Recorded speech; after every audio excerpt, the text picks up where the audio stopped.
Hello and welcome back to Tranquility du Jour, nourishing conversations about living a full and meaningful life with doses of tranquility.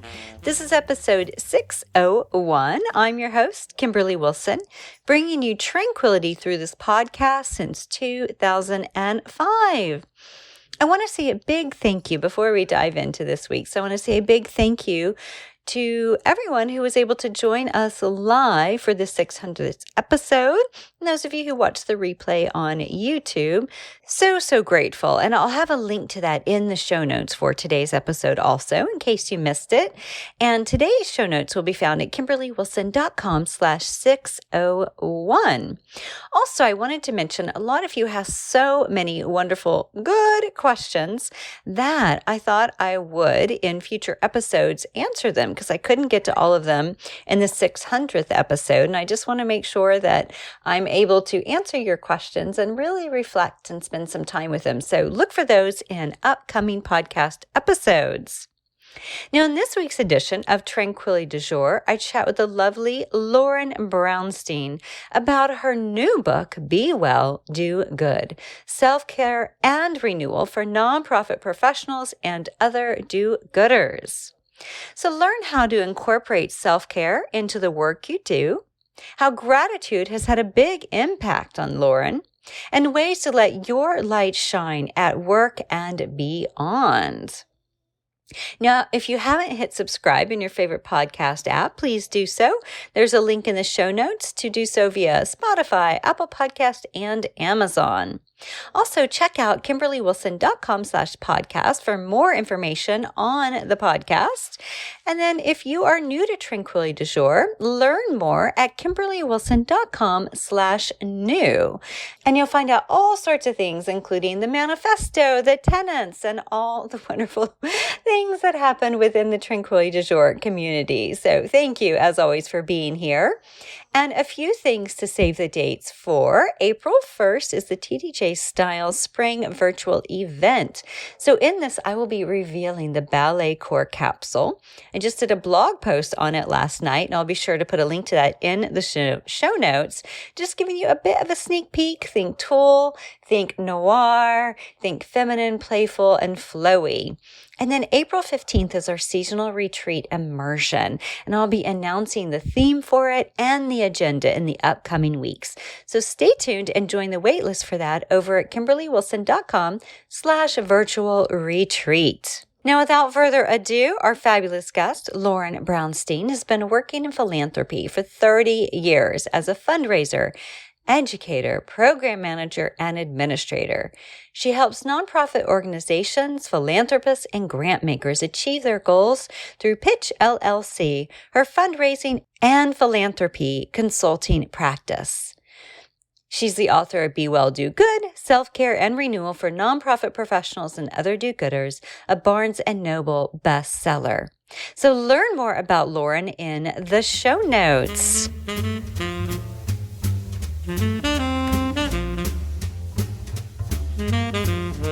Welcome, Miss Lauren. Welcome. I'm so happy to be here. It's such an honor. Longtime listener and viewer and longtime fan of Kimberly. So I'm very happy. Thank you. Oh my gosh, it's such a treat. And I was trying to think, is this 3? Is this episode 3 with you? I remember doing one about travel. Me too. I don't know if there was, and that was a long time ago. That was like 15 years ago. Yeah. I mean, I can't believe how long you've been in this like podcast space, but yeah, I don't know if there was another one, but I'm honored to, whether it's 2 or 3, I'm so excited. I'm so excited too. And yeah, I think there was another, but don't quote me, and I will do the research and I will put a link in the show notes, listeners. So oh never my gosh, fear. That's lame if I can't remember. Goodness. So tell me, you have a new book, which is so exciting. And I'm just going to Yeah. read the cover and listeners. So I am getting a copy, but it's arriving today after the recording, sadly. So I can't hold it up and show your gorgeous cover. But so Oh, tell I me, what have a led you to copy. write like Be Well, Do Good? And I'm just going to go through the subtitle because it's lovely and it really sums it up beautifully. Self-care and renewal for nonprofit professionals and other do-gooders, which I know listeners you relate to. So tell me the background the here, honey. to the inspirational do-gooder. Not only inspiration on do-gooding, but just on writing a book. You were, I think, my first pal who actually did this and maybe planted the seed that it was possible. Although honestly, I have a lot of friends and colleagues who talk about their dream of writing a book and they've always wanted to write a book. It was not on my, it wasn't so much on my radar. Like I wasn't sure that I had a book in me. And I just kept hearing more and more in my professional world, in the nonprofit sector, and frankly, in my personal life as well, about nonprofit professionals being overworked, overstressed, burned out, leaving their jobs, tremendous churn in nonprofit workplaces among professionals. So people just leaving. And that really impacts the quality of the work. And I'll step back in a minute and talk about my background that I consult with many, many nonprofits. So, and I realized that over the years, I had done a ton of writing and blogging and speaking about this topic without having in mind someday I'll put it in a book, but I'm just so personally connected and committed to this notion of self-care and wellness and well workplaces. I really believe it's not all on the individual employee. It's on the workplace as well to make this possible and to make it realistic for people. So when I realized how much content I had on this, I thought I need to put this out into the world. So I looked back at a lot of things that I had written over the years and that I wrote some new things to kind of wrap it up and hopefully add some new ideas to the conversation. Again, not just about individuals and what they can do for themselves, but what their workplaces can do for them.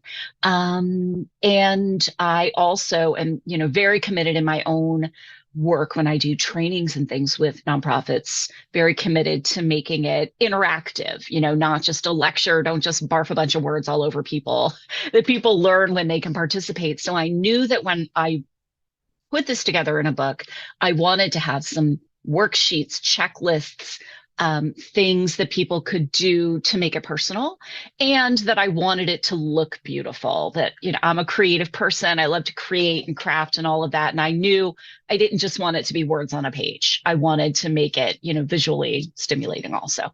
So yeah, that's how it kind of came together. So people have asked me how long it took. And I like to say, well, it took about 4 months, but it took about 5 or 10 years. Of living this life and thinking about these issues. Well, what I love about it is it's like thinking, okay, what are the various things that I talk about, I teach, or I consult on? Well, how do I package that and kind of pull it together? And I love what you said too. I mean, people love downloadables and the ability to like fill out checklists and things like that. So it makes it more interactive. And this idea of a well workplace versus like, oh, I need to be a well employee. I mean, that's important, but also like we need a well environment. And so let's dive in. So I think your first chapter is really, the title of it is so good. It's like, this work isn't easy. So tell us a Yeah. little bit about what you mean by that and what you recommend for listeners. Well, let me start by saying, a lot of what I write is about not-for-profit workplaces, but I do think that it is applicable to any workplace and to anyone who is passionate about their work and is passionate about making things better. And for some people, you don't have to work at a nonprofit organization to be doing work that improves people's lives or improves communities. So let me start by saying that. in answer to your question, I'm going to talk about something I read recently that really stuck with me. I'd never heard this term before, but it clicked. I was reading an article on LinkedIn about, and this is the author's term, passion exploitation. That there is this practice in in the nonprofit world, and other places as well, other workplaces, where it's like, well, you're passionate about this, so you're passionate about this, so we can overwork you. You're passionate about this, so you can be understaffed on your project. You can be underpaid. You are expected to work, weekends, work overtime, not take vacations, et cetera, et cetera. And the thing that I think makes passion exploitation so insidious is there's this notion of, if you speak up or if you complain, it's like you're not committed. And that is an incredibly unfair expectation.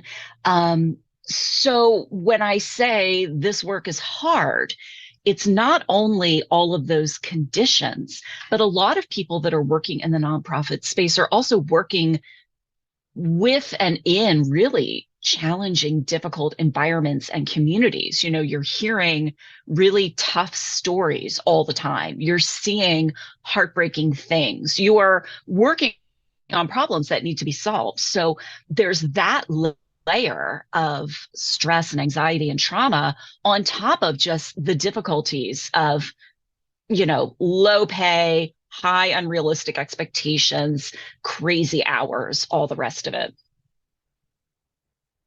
Yeah, what an interesting phrase, passion exploitation. I mean, it's like, yeah, that totally makes sense. And it's kind of like, well, are you not dedicated? Do you not care about the animals? Do you know what I Right. mean? So it's like, yeah, really Right. When I interesting. used to work, I've been consulting for, it's going to be 19 years this spring, but when I used to work full time in several nonprofits, I left at like 5:30 every day. And people used to remark about it. Like, how are you leaving so early? What does that mean? I have one friend who said she used to ask herself, what would Lauren do? Like when she was really overstressed and felt like she needed to stay till 9 o'clock at night. And no one told me to do that. I've just always operated that way. And part of it is that like I had friendly relationships at work, but I didn't spend, an hour BSing around the water cooler. Like I did my work. And there's a price to pay for that as well, frankly, in terms of relationships, promotion, all those things. But if it meant that I could, leave at 5:30 or 6 or whatever and have the rest of my life, that's what I wanted. Another story that comes to mind that I shared with someone recently is in one of the nonprofit workplaces where I worked before I started consulting. I used to like spread things out all over my desk during the day. And before I left at the end of the day, I just, straightened it up, put everything away. Like I liked coming into a clean desk in the morning. And someone said to me, you shouldn't do that because people are going to think that you're not busy. And so I would leave an intentionally messy desk. And let's just take a step back. What is going on in the American workplace where we have to be performative and prove that we are, harried and stressed out and too busy to clean off our desk? Something is wrong in that scenario. And I know that wasn't just my workplace. That's plenty of workplaces. That's the culture. Yeah, that is kind of crazy, right? Because it's like, I look around, my desk is like filled with things from lip balm to eczema medicine to like these are the essentials. glasses. Anyway, but yeah, isn't that funny? Because, if you look at somebody who has a super clean desk, yeah, you may think like, oh, they haven't been here in a while. Or you may be like, oh my gosh, they're so organized. What a wonderful asset to the team. So it's just funny, Exactly. isn't it? You have to prove your worth by proving how overwhelmed you are. Totally, by how messy. Yeah. Yeah. So let's talk words of the years. You have this as a potential plural. And so I'm curious to talk to us a little bit about that and why that is important. So I started doing a word of the year a few years ago, as something to I don't like to call it a goal, but it's more like something to guide my thoughts, especially when the thoughts sort of felt like they were going off the rails a little bit. Maybe this comes from my meditation background, where in certain meditation traditions, you have a mantra, and the idea is you can sort of gently bring your mind back to the mantra when it starts to wander, because it does wander. That's human nature. So at the end of each year, the beginning of a new year, I guess is more accurate, would sort of think about what I've struggled with, where I wanted to improve my life, my thought process, whatever. And then I would have this word of the year that I would come back to, either just thinking about it or journaling about it or whatever. So, for example, a couple of years ago, it was abundance, because I felt like I was operating from a scarcity mentality, of this mentality of not having enough, instead of look at everything I have and abundance is flowing towards me. It's just a mindset shift. And so it was a way of allowing myself to notice when I was falling into that scarcity mindset. Or my most recent one, which has been really meaningful, which was all of 2022, was gratitude. Reminding myself to be grateful for what I have and to share my gratitude with the people I care about. So I've had this gratitude practice where every day I write about gratitude. Well, let's be honest, is it every day? Some days I miss, but, trying every day to write three things that I'm grateful for. But not, somebody taught me, you don't just write three things. Don't just say I'm grateful for my cat, sunshine, and chocolate, but really to talk about it. So I'm grateful for my cat because she gives me so much comfort. When I'm feeling down, she'll sit in my lap and I can pet her, and it just, revives me. Like, you have to sort of talk about it a little bit. That has been life-changing. That has been a life-changing practice. This year, I have a lot of kind of uncertainties and transitions coming up. And I am the kind of person whose natural inclination is to go to the worst case scenario. Like, what if it doesn't work out or whatever? So my words this year are what if, and really trying to get in the practice of saying, oh, what if it does work out? What if I have enough money? What if I have enough time? What if this transition is terrific? So again, it's sort of a reminder to myself and a way to course correct. Maybe that's the way I'd say it. Yeah, words of the year are so important. And you know what's funny, Lauren? I'm still like, what is mine for 2023? I still haven't figured it out. It's like I put so much pressure. It has to be the right word. But I've like, I'm kind of flowing with different things. But it is, I think it is a way almost even to help with decision making. Like, Yeah. well, does having this like fourth piece of pumpkin pie align with my word of the year that is like health or whatever? I've had nourishment, spaciousness, beauty, like all sorts of them, so it's like I'm still trying to suss mine out. So I love spaciousness. I think I remember you talking about that. That's such a good one. And there's so many ways to activate that in your life, or even just notice it, or notice when you don't have it. I love that one. Yeah. I mean, Washington Post even did, I don't know if you saw it, but they even did a whole piece on, choosing a word of the year. And I think they called it a nudge word. Oh, I love that. I have to look that up. That's very cool. But I'm sorry you feel it is pressure to like, oh my gosh, what's it going to be? Maybe What your is word it? of the year, maybe your word of the year is no pressure. Maybe those are your words of the year.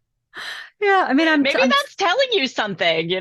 maybe I'm toying with a lot of them, but nothing is just set. You know how when you hear it, when you write, you're like, that's it. So Yeah, when you sort of suck in your breath. Yeah. totally, you're like, So one other chapter that I really thought was so important, and I think listeners will resonate with, is this idea of doing less and gaining more, right? Mm. We love keeping ourselves busy. We love checking things off. And yet, how do we do less and gain more? Well, here's the trick. No, I don't, it's a work in progress. And I feel like I always have to say a disclaimer with this book too. Like, I am not the master, of wellness, or, these are all things I'm working towards and striving towards. I mean, it's no secret that we have a very more is more kind of culture.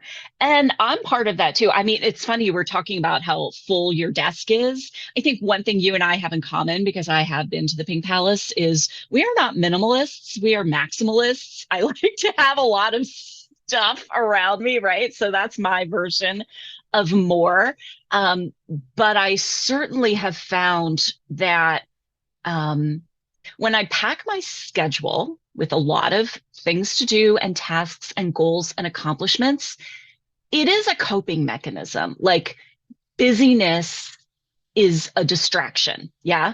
And that if I allow myself some spaciousness, there's that word, that when I do have things that I really need to do or want to do, it works better. It's a deeper, more meaningful engagement with whatever it is I do have to do. So I think it's a worthwhile question to ask oneself.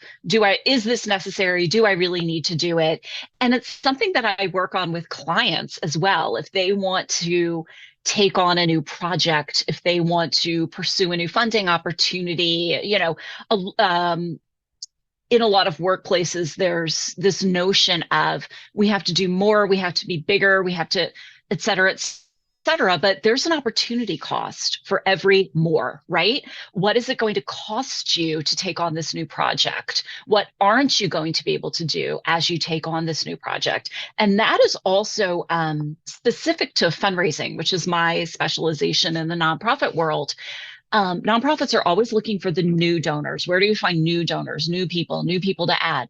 But all of the research, and this is an incontrovertible fact, all of the research documents that it is more cost effective and brings in more money to take care of the donors you have than to bring in new donors, right? And it's sort of a metaphor for life, like take care of what you have and you're going to gain more than by sort of this desperate grasping for the new. It's something I wrote about in the book that somebody actually posted, did a screenshot of this page of the book and put it on LinkedIn. And it was where I talk about kind of less desperate grasping, more calm and more care for the things we have rather than always trying to have more.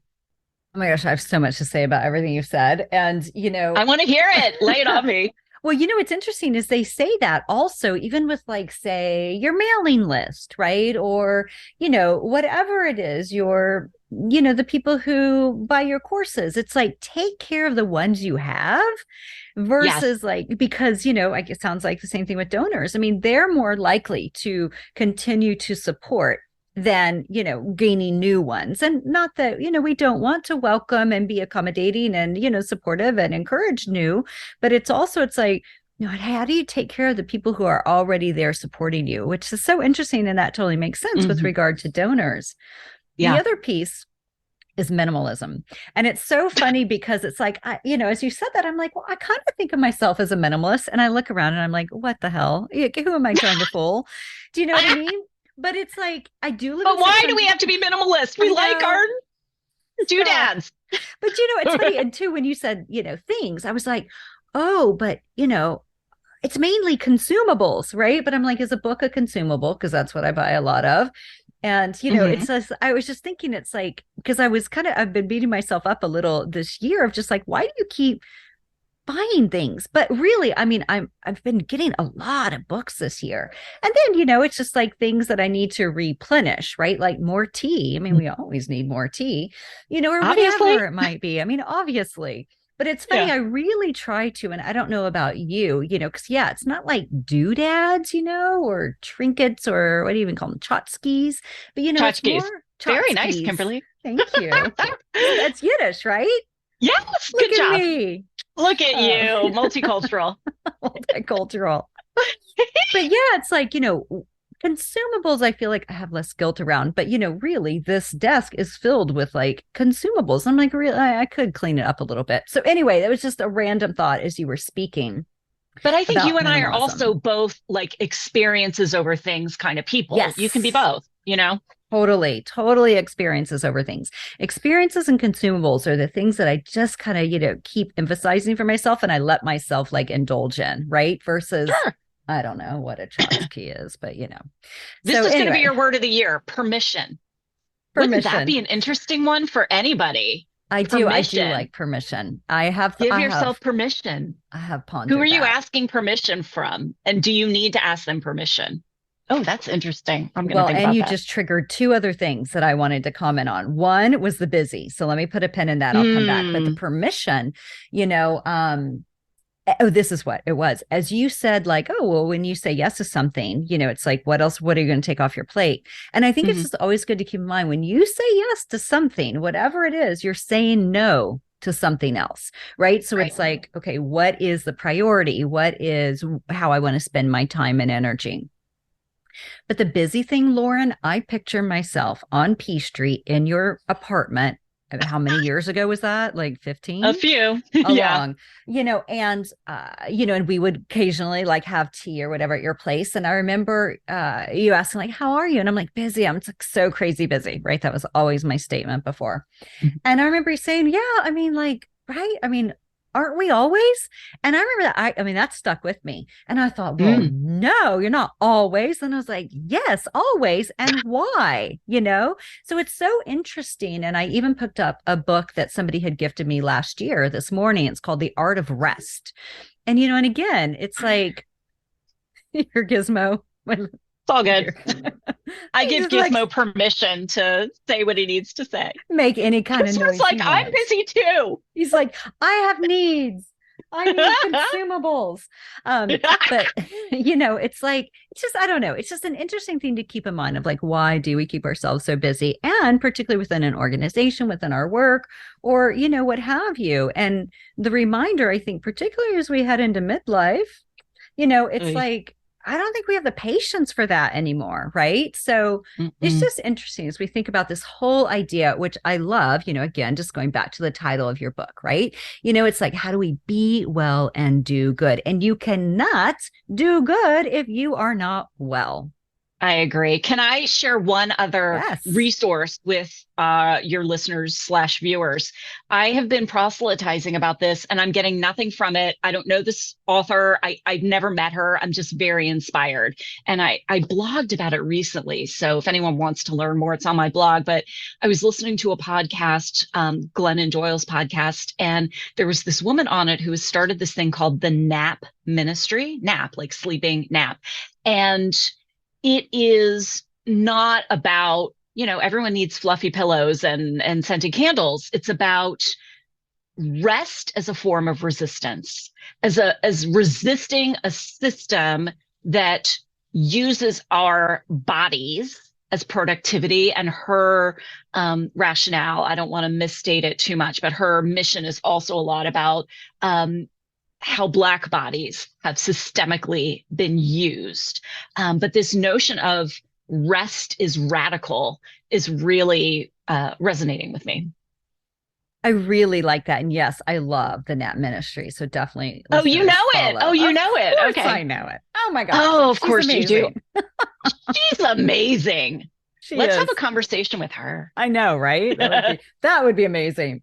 But you know what I really like kind of about her message and what you're relaying from it is this idea of, it is resistance, right? It's doing things different than how like we see productivity. And just to give an example for myself, like I used to in the yoga studio days, I would come home from teaching or taking class. I mean, I might get home at 9:30, 10 o'clock at night, and then I would work until like 1 o'clock handling all these emails. Like, honey, you could not get me to do that now. I finish clients maybe 7:30 at night. I come home, maybe I'll handle a tiny thing if I need to. Then I'm like, shut this thing down. And I go to bed Mm. at like 8:30, 9:30. But it's like That sounds like heaven, actually. it's kind of heaven. But like, who has time for that? Do you know what I mean? Yes, I have way too many emails that I just will not get answered. And you know what? It's okay. And I think it does come back to this permission piece and also pushing against like society's expectations. We are not workhorses, right? We Right. are we are human beings. And so, Yeah. yeah, I love Yeah, that. we're not machines. We're not machines. And some of that look comes with age. Like, Yes. yeah, I did the same thing when I was 25 and I'm 52 now. So I'm not doing that. I think that the expectations are different when you're younger and your like biorhythms and energy are different. Sometimes I do work late at night, but I have taken a nap in the middle of the day and I'm self-employed and I can do that and I'm okay with that. But yeah, you got to listen to your own rhythms, I think. Yeah, and they sure do shift in midlife, honey.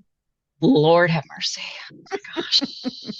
Well, I love two more questions, but the second to last one is, what do you hope readers will take away from this book? Like, what are you hoping is maybe the biggest nugget or the overarching premise with it?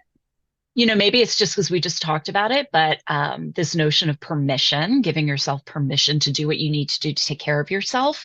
And a thing that my book doesn't resolve it, but I hope that it asks the question that wellness shouldn't just be additive. In other words, I think one thing I write about in the book is, is saying, Friday yoga isn't enough, right? Like wellness shouldn't feel like a to-do list. I have to do my twice a day meditation. I have to do my yoga. I have to drink my water. I have to go for my walk. I have to do my craft. My wellness is crafting. Like I have to do my crafting. Then it gets to be overwhelming.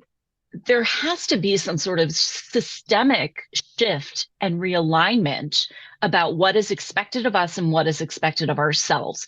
So I hope that particularly for people who work in nonprofits, that they can read the book, take some of the ideas that I put forth there. And again, this also applies to all workplaces, and ask questions and push back on policies that make it hard or impossible for us to be our best selves in the workplace.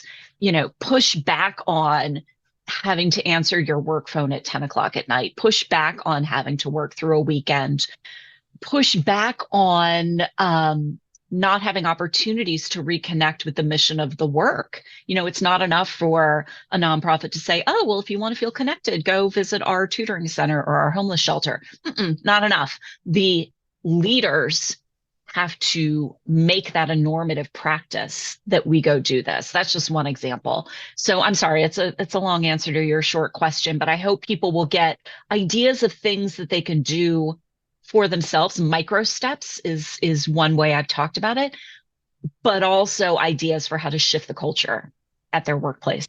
I think that's so big. And again, to emphasize, this is not just for nonprofit workers, even though I know that's the lens that it was written from. So listeners, I think so many people can benefit from this. And one of the things that I noted is a thriving nonprofit workforce elevates the common good, right? So a thriving workforce or a thriving work from home situation, I mean, whatever it is, it's like can make a bigger difference, on a much larger perspective. So thank you for writing this book. Oh, thank you for having me. I love talking about it. I love talking to you and Gizmo. And Gizmo, because he's got lots to say. Now, my last question for you, Miss Lauren, which you know because you have listened to the podcast, but the name of the podcast, Tranquility du Jour. So how do you find tranquility in your busy day? You've got a daughter, you've got a cat, you've got a business, you have a home. Yeah. It's a lot. As I said earlier, I am certainly not the master. What is that? Do as I say, not as I do. It's a work in progress. One thing that I will mention is crafting, and it's something that I've started putting in my bio that I'm a COVID crafter, obsessive crafter, whatever you want to call it. Whether it's crocheting, which I do a lot of, or printmaking, or lettering, like fancy lettering, drawing. Actually, the first time I got into that was with a workshop with someone that you hosted. I can't remember her name. But there is something about particularly crocheting that like the rhythm of it just calms me and soothes me. And whether it's that or something else, kind of entering the flow state that I achieve when I'm doing something creative, when I'm crafting, it just, brings my blood pressure down. And I think, frankly, it also reminds me of my talents. And I'm not saying I'm like the most fabulous, drawer or crocheter in the world, but I think it's okay to sort of recognize in yourself, hey, I can create something of beauty. I can do this. I mean, even my planter, I'm looking back there, like I was like, oh, I have to craft this. So I'm gonna like cut up, ribbons and baubles, and I'm gonna put it on another piece of fabric and tie it around. I just love that, taking the everyday and trying to make it look special. So that's my biggest tranquility tool. Can I ask you that question? Or I mean, you have so many. Do you have a favorite like this week? Well, yes, you can. And let me just say, as you were talking about this, it made me think of, do you remember our crochet date at Starbucks like I a 15 years thousand ago? percent remember it. Every time I cast on, I remember it because I was teaching you how to cast, like get the yarn on the Honey, thing. I was like, make a honey. pretzel. It's like a pretzel. I'm like, I don't understand. I remember I wanted to learn granny squares. I was like, I'm going to Right. learn granny squares. My mom taught me, in her minivan while my dad was driving, going to take me to the airport. Then I forgot everything, so I worked with you. I have it all in a cabinet, and it makes me so sad. But it's like, sometimes you're kind of like, do my neurons not quite work that way? Or, I think all this stuff takes practice, but it's Yeah. like a pretzel. I mean, I can't even, Lauren. It's like it was so hard, so hard. Oh my gosh, that's stuff. And that wasn't even our regular Starbucks. Listeners, we Yes, set up right. an office at this other Starbucks. That's a whole nother It's a story. whole other story. Which neither one of them are Starbucks anymore. They're Wait, both. that both of them are gone? Oh my gosh. What is the apocalypse we're entering when Starbucks are closing? Yeah, What does that mean? I know, right? Oh my gosh, Oh, so funny. But for me, gosh, I mean, it's been such a hard year. It's like, I mean, just like the start of the year, not like a full calendar year. Thank goodness. But it's like, I guess my big things are, I mean, journaling still, of course, ballet. Ballet is yeah. quite helpful. And tea always helps. Reading really helps. And also, Mhm. even this weekend, like I'm looking at my planner in front of me and I've got two engagements, so it's like really light. One is going to watch a Mm. ballet. Okay, that's not hard. Do you know what I mean? That's so much work, I can right? do it. I can do it. Right. And then the other thing is, I'm hosting like a guest for the coterie, right? A guest event. Mm. And then I'll probably do ballet tomorrow and tonight. Okay. But that's it. Right. And so typically my weekends are just, they used to be quite loaded with things. And now I'm just like, I don't have the energy for that. So I think also and think about tranquility in every day, it's like adjusting one's schedule to align with one's energy, I think is so, so important. Yeah. Yeah. I think that's such a good point. And I love the notion of whether it's ballet or yoga or whatever it is you do, just like getting out of my head and into my body is so helpful. And I think the physicality of crafts, frankly, does that for me too. Yeah. Absolutely. We're gonna That's we're gonna try again with you. We're gonna have a granny square session. we That is will funny. we will conquer it. I mean, I got it at one point, but you know how it's like you get something like I need to do things like I need repetition, You're a right? learn And by doing person. Yeah. yes, and Hmm. anyway, and there was like space between my mom's teaching and yours, and then I think I just was like, I don't know if you remember what mine looked like. Do you remember my granny I squares? think I blocked it out. Yeah, I I don't think remember. I think you should, and I actually think I still have them. So, anyway, it's a little traumatic. I'm gonna a little I didn't mean to self-soothing. bring up a trauma. You know what? If it's not for you, it's not for you. But we'll get together and I'll crochet and you'll, I don't know, do a pirouette and It's it'll all be right. great. I'm going to crochet you a tutu. That's going to be my next Oh project. my God, that would be amazing. I'm always looking for a project. And Lauren, my last thing is it's just so fun to interview you about a book because I don't know, I'm sure you remember, but you did the introduction at the Hip Tranquil Chick book launch event, and it's I just am so still sweet. honored by that. I a thousand Uh, percent remember it. That was such a special night. And you did show me the way that, oh, you can write a book, like you can do this. This is a thing. We were saying before, you're such an early adopter. You're such a I don't want to say trendsetter, but like you forge a path and that inspires other people. But I absolutely remember that night. It was really, really special. I'm looking at that book right now. I still look at it from time to time. Oh, and you know what is fun? I don't know if you remember this, but you read like my first draft of like first chapter or something. And I remember I think I had said, oh, I wanted to say winding path, and I wrote windy, and you did, you like marked it out and we're like, I think you mean winding.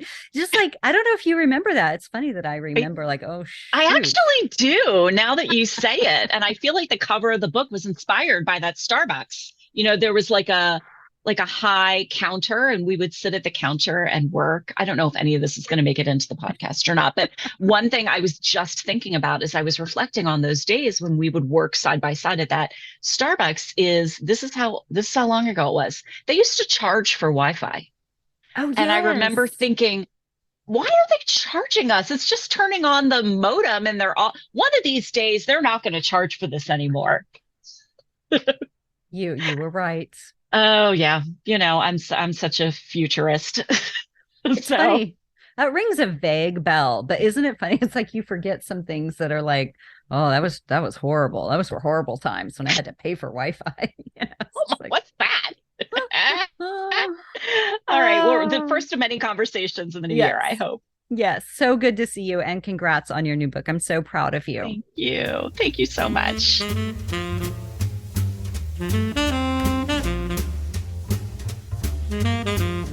So there's a link to find Lauren's book and LinkedIn and a website over at KimberlyWilson.com/601. Thank you, as always, for tuning in, inviting me and my guest into your home. And a gentle reminder, let's please connect. I will be sending out a love note this week and would love for it to hit your inbox, where you'll find invites, inspiration, and more. Also, browse my 6 books and planner. Follow along on Instagram and YouTube. Links for all of this in the show notes. Shop seasonless, vegan, locally made, eco-friendly fashion, TDJ by Kimberly. And if you have a moment to share a review on Apple Podcasts, Amazon, or Goodreads, would be so, so grateful. And you may just hear it here on the show. So I wanted to share the latest review that I received, which just warmed my heart, from the lovely Betsy. And she said, listening to the Tranquility du Jour podcast is like having a conversation with a wiser older sister who cares and wants the best for me. Thanks for all the wisdom you've shared. It has helped me in challenging life situations with grace and ease. Thank you, Betsy, for taking the time to share. It means so, so much. Wishing everyone a beautiful, delicious, delightful week ahead.